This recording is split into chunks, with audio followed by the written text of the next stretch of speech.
بسم الله الرحمن الرحيم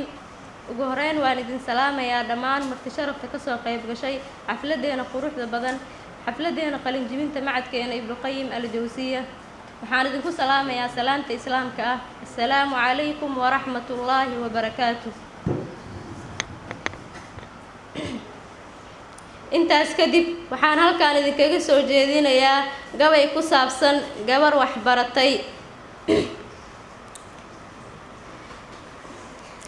dadkaygii wacnaayow dawa caafimaad iyo dardaaran diiran baan idin dirayaaye deganaan ku daawada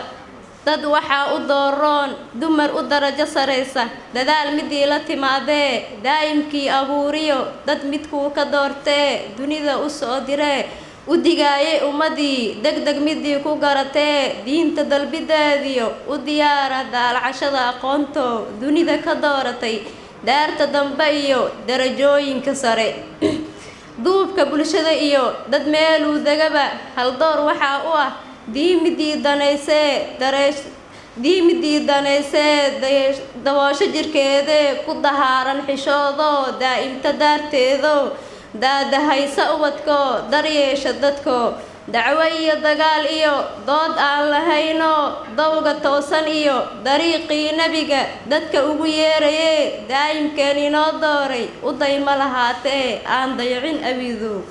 ku dayato dabagasha dumarkii dahirsanaaye daartii rasuulkiyo la darsay diintee duruuc iyo dahab iyo daaraha dunida aan danayninoo damacoodu ahaa daarta waarta dadkeeda inay ku darmaane dariiq wareega iyo dibad joognimada dib u socoshonimada iyo dirac dacal qaawan dumaroo waa doqonnimee diida dembigoo ka dida dirdirgelintiisa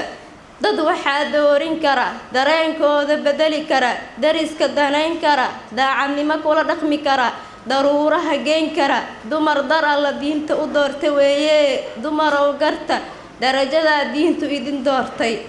dood la-aan dunidu deegaan weeyaan lagu daahinoo durba laga duulayee diyaargarowgaagu ha ahaado daarta dambe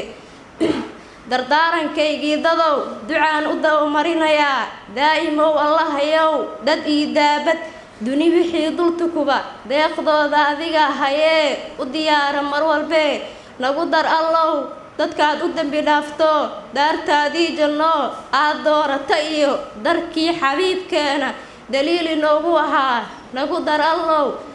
dadku u daro ku dakeeya deegaanka wacan deeqsi baa tahay